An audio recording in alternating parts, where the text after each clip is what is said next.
In the wake of the tragic synagogue shooting, one South Jersey Police Department is reaching out to houses of worship, helping them keep their congregations safe during services. David Spunt joins us now with what authorities say will prevent another tragedy like Pittsburgh. He's in Gloucester Township tonight. David? Yuki, violence inside a house of worship, that is a terrifying thought. But listen, it's an important conversation, according to local law enforcement. That's why that conversation took place behind me at this church just a few hours ago.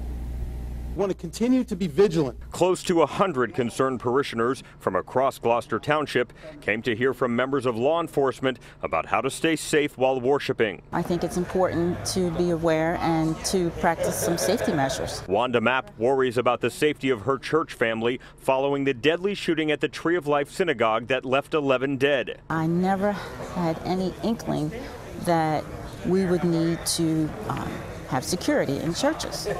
Never, until probably within the past 3 years. Many who came out tonight are ushers at different houses of worship in the township. They are often the first line of defense if an intruder wants to do harm. I'm very concerned about being an usher, especially by age.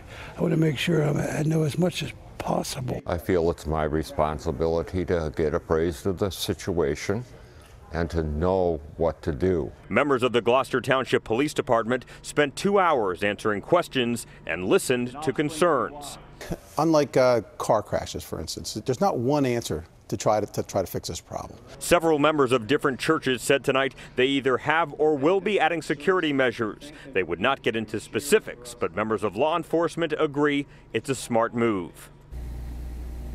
Expect to see officers with the local Gloucester Township Police Department visiting different houses of worship to custom tailor their needs, answer any questions they may have. Reporting live in Gloucester Township, David Spunt, CBS 3 Eyewitness News.